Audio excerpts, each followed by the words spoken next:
Hello ಎಲ್ಲರಿಗೂ ನಮಸ್ಕಾರ. ಪುರಿ ಜಗನ್ನಾಥ ದೇವಾಲಯದ ಕುತೂಹಲಕಾರಿ ಸಂಗತಿಗಳ ಬಗ್ಗೆ ನಾವಿಂದು ತಿಳಿದುಕೊಳ್ಳೋಣ.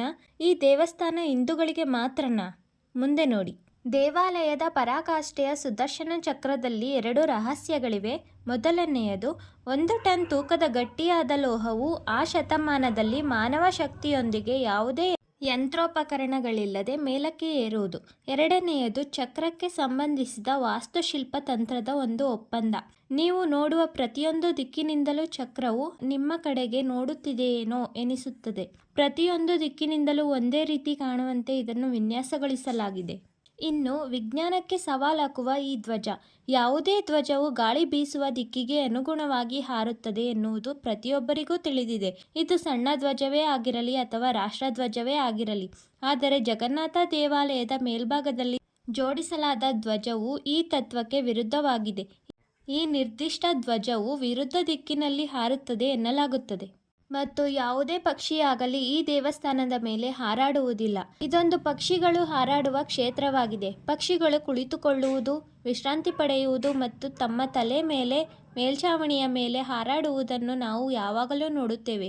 ಈ ನಿರ್ದಿಷ್ಟ ಪ್ರದೇಶವನ್ನು ನಿರ್ಬಂಧಿಸಲಾಗಿಲ್ಲವಾದರೂ ದೇವಾಲಯದ ಗುಮ್ಮಟದ ಮೇಲೆ ಒಂದು ಹಕ್ಕಿ ಕೂಡ ಕೂತಿಲ್ಲ, ಸುಳಿದಾಡಿಲ್ಲ. ಒಂದು ವಿಮಾನವೂ ಸಹ ದೇವಾಲಯದ ಮೇಲೆ ಸುಳಿದಾಡುವುದನ್ನು ಈವರೆಗೂ ಕಂಡಿಲ್ಲ ಎನ್ನಲಾಗುತ್ತದೆ. ಯಾವುದೇ ದೇವಾಲಯದಲ್ಲಿ ಬಿಸಿಲಿಗೆ ದೇವಾಲಯದ ಗೋಪುರದ ನೆರಳು ನೆಲದ ಮೇಲೆ ಬೀಳುತ್ತದೆ.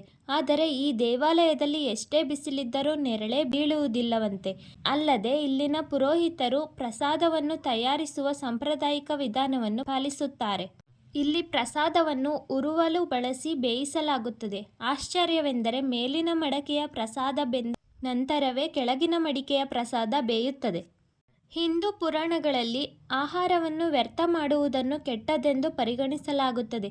ದೇವಾಲಯದ ಸಿಬ್ಬಂದಿ ಅದನ್ನೇ ಅನುಸರಿಸುತ್ತಾರೆ. ದೇವಾಲಯಕ್ಕೆ ಪ್ರತಿದಿನ ಸಾವಿರಾರು ಸಂಖ್ಯೆಯಲ್ಲಿ ಭಕ್ತರು ಆಗಮಿಸುತ್ತಾರೆ.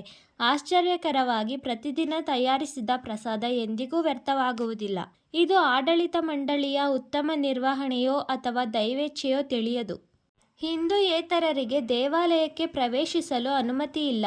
ಪ್ರವೇಶಿಸಲು ಅನುಮತಿಸದ ಸಂದರ್ಶಕರು ದೇವಾಲಯವನ್ನು ನೋಡಬಹುದು ಮತ್ತು ಹತ್ತಿರದ ರಘುನಂದನ್ ಗ್ರಂಥಾಲಯದ ಮೇಲ್ಛಾವಣಿಯಿಂದ ಮತ್ತು ದೇವಾಲಯದ ಮುಖ್ಯ ದ್ವಾರದಲ್ಲಿರುವ ಜಗನ್ನಾಥ ದೇವರ ಚಿತ್ರಕ್ಕೆ ಗೌರವ ಸಲ್ಲಿಸಬಹುದು.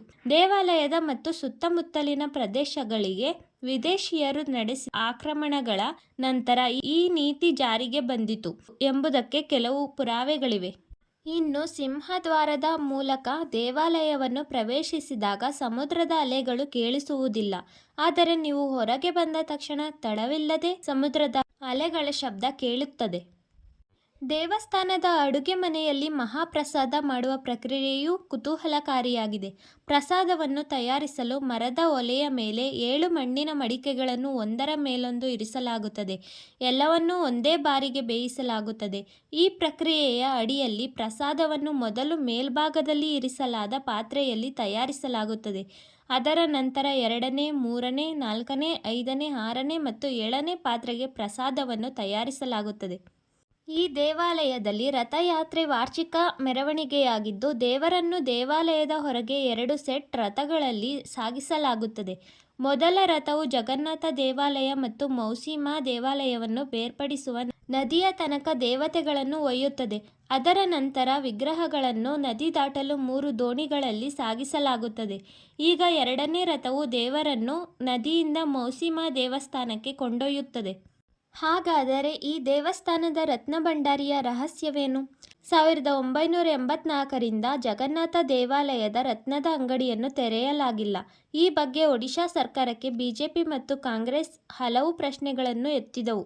ರತ್ನಭಂಡಾರವನ್ನು ಸರ್ಕಾರ ಏಕೆ ತೆರೆಯುತ್ತಿಲ್ಲ ಎಂದು ಬಿಜೆಪಿ ಮತ್ತು ಕಾಂಗ್ರೆಸ್ ಅಂದಿನ ನವೀನ್ ಪಟ್ನಾಯಕ್ ಸರ್ಕಾರವನ್ನು ಪ್ರಶ್ನಿಸಿದವು. ರತ್ನಭಂಡಾರದ ಒಳಕೋಣೆಗೆ ಕೀ ಇಲ್ಲ ಎಂದು ಸರ್ಕಾರ ಹೇಳುತ್ತಿದೆ. ಅಂತಹ ಪರಿಸ್ಥಿತಿಯಲ್ಲಿ ಈ ಕೀಲಿ ಎಲ್ಲಿ ಹೋಯಿತು ಮತ್ತು ಇದಕ್ಕೆ ಯಾರು ಹೊಣೆ?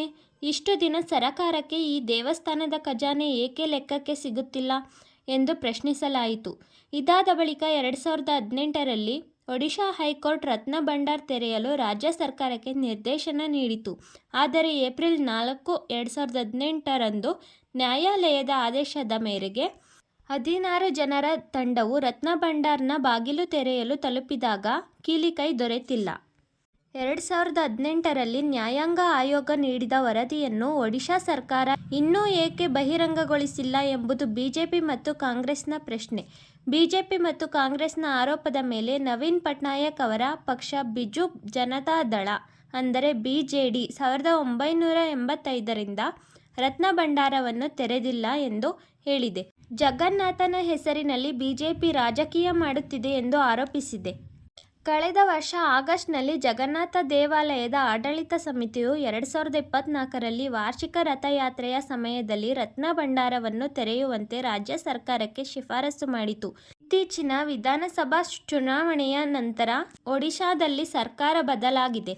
ಬಿಜೆಪಿ ತನ್ನ ಪ್ರಣಾಳಿಕೆಯಲ್ಲಿ ಸರ್ಕಾರ ಅಧಿಕಾರಕ್ಕೆ ಬಂದಾಗ ರತ್ನಭಂಡಾರವನ್ನು ತೆರೆಯುವುದಾಗಿ ಹೇಳಿತ್ತು.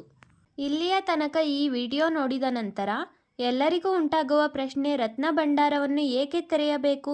ರತ್ನಭಂಡಾರದಲ್ಲಿ ಏನಿದೆ ಅಂತದ್ದು? ಜಗನ್ನಾಥ ದೇವಾಲಯದ ರತ್ನಭಂಡಾರದ ರಹಸ್ಯದ ಬಗ್ಗೆ ಮುಂದಿನ ವಿಡಿಯೋದಲ್ಲಿ ತಿಳಿಸಿಕೊಡುತ್ತೇನೆ. ಈ ವಿಡಿಯೋ ಇಷ್ಟವಾದಲ್ಲಿ ಲೈಕ್ ಮಾಡಿ, ಮುಂದಿನ ವಿಡಿಯೋಗಾಗಿ ಸಬ್ಸ್ಕ್ರೈಬ್ ಮಾಡಿ.